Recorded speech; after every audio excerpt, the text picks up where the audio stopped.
Bien-aimés frères et sœurs, le Tchad vient de demander à l'armée française de déguerpir. L'armée française, les soldats français deviennent non grata au Tchad. Mais il y a certains panafricanismes qui pensent que ce n'est pas Idriss Déby qui, lui, a besoin d'affirmer sa souveraineté, la souveraineté du Tchad. C'est la France qui n'arrive plus à entretenir ses bases militaires.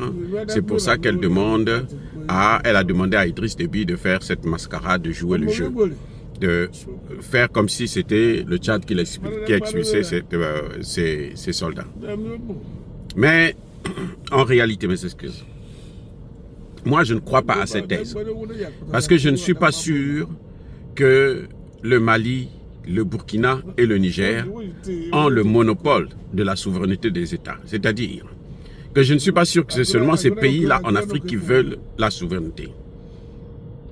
Beaucoup des pays africains, la plupart des pays africains, toutes les populations africaines veulent la souveraineté. Mais nous avons encore quelques dirigeants qui sont encore attachés à, comment dirais-je, à la présence française parce que ce sont les Français qui les ont amenés au pouvoir.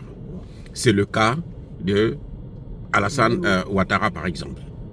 Mais Idriss Déby, comme vous pouvez le constater, il n'a pas été amené au pouvoir par Emmanuel Macron. Emmanuel Macron a voulu prendre le crédit pour pouvoir contrôler ce pays. Parce que Emmanuel Macron savait, et Emmanuel Macron était sous la pression des Tchadiens, de l'armée française plutôt. Les militaires français demandaient à Emmanuel Macron de ne pas lâcher le Tchad parce que le Tchad est très stratégique pour eux, notamment en Afrique centrale.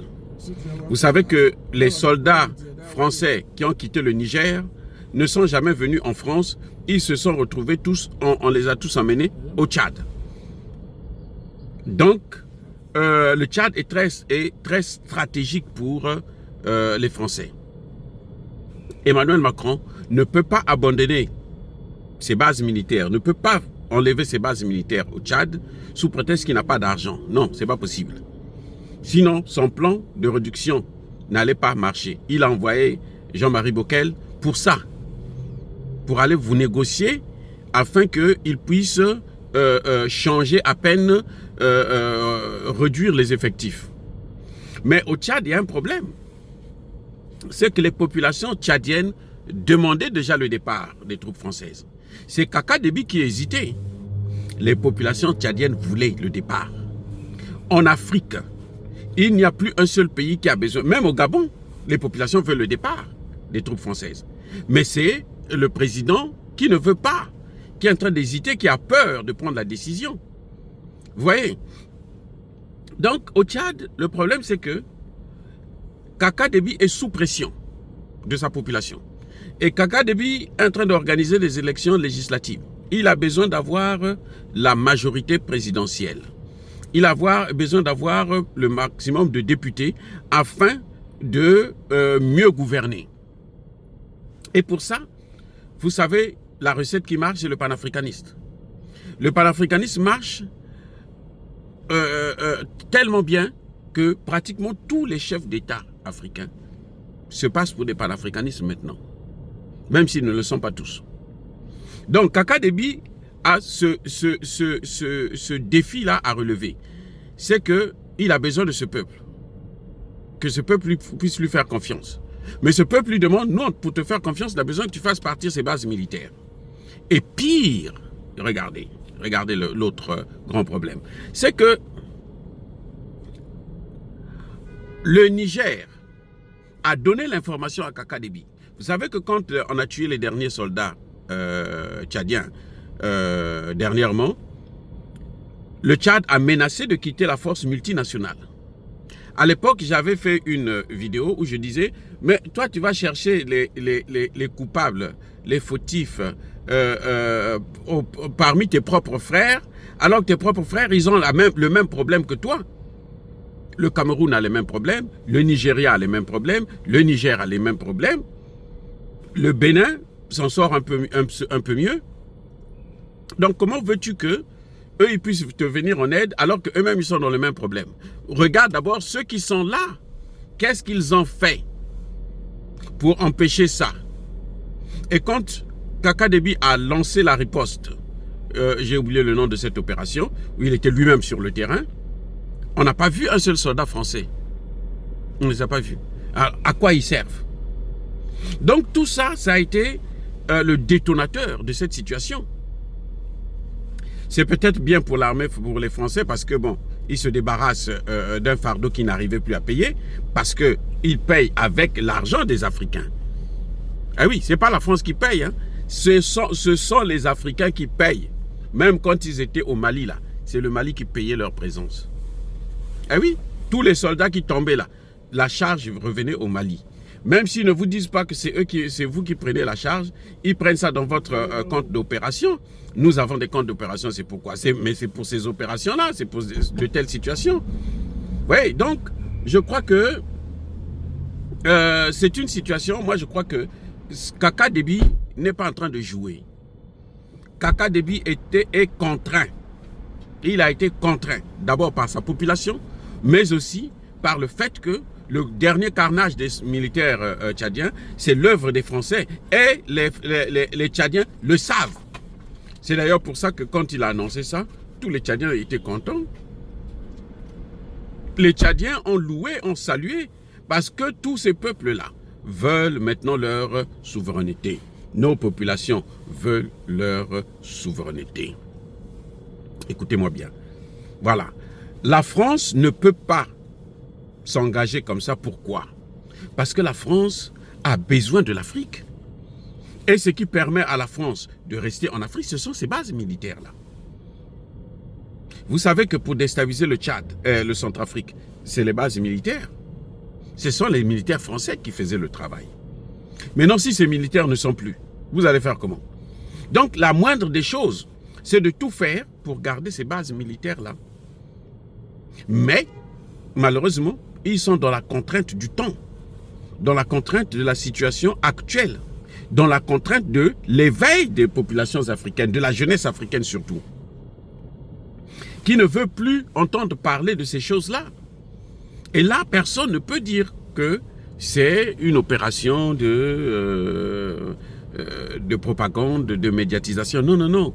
Non, moi je ne crois pas à ça. Je pense que Kaka Déby est sincère parce qu'il voit lui-même ce qui est en train de se passer. Et nous voyons très bien que ces soldats français, en fin de compte, les pays de plus en plus finissent par comprendre qu'ils n'apportent aucune plus-value en matière de sécurité notamment.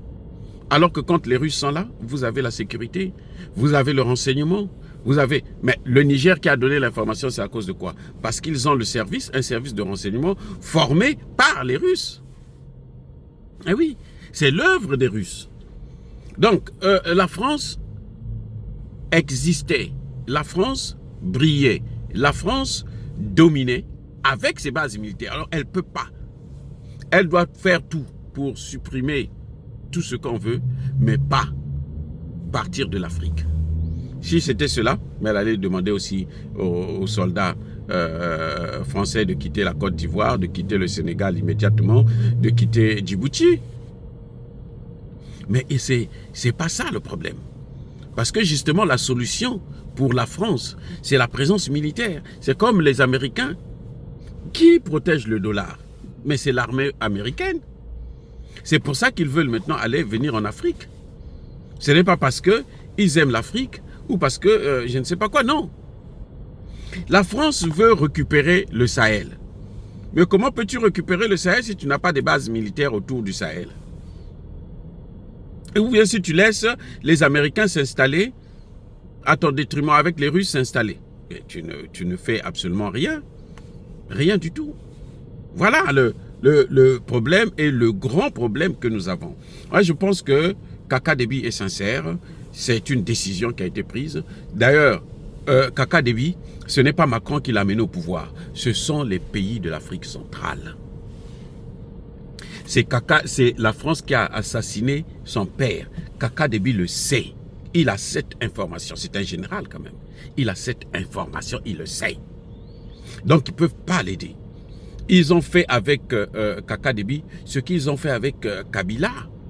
Ils ont tué le père, ils ont pris le fils, ils ont mis à la place. Ça a toujours été comme ça qu'ils font. Donc avec Kaka Déby, c'est pareil. Ils tuent le père, ils prennent le fils, ils mettent à la place. Mais le fils a été soutenu par tous les États de l'Afrique centrale. Parce que le père, à un moment donné, avait de bonnes relations avec tous les États de l'Afrique centrale, puisque le père avait décidé de ne plus déstabiliser un seul pays de l'Afrique centrale. Et c'est d'ailleurs la raison pour laquelle il avait été assassiné. Donc, nous savons, nous comprenons.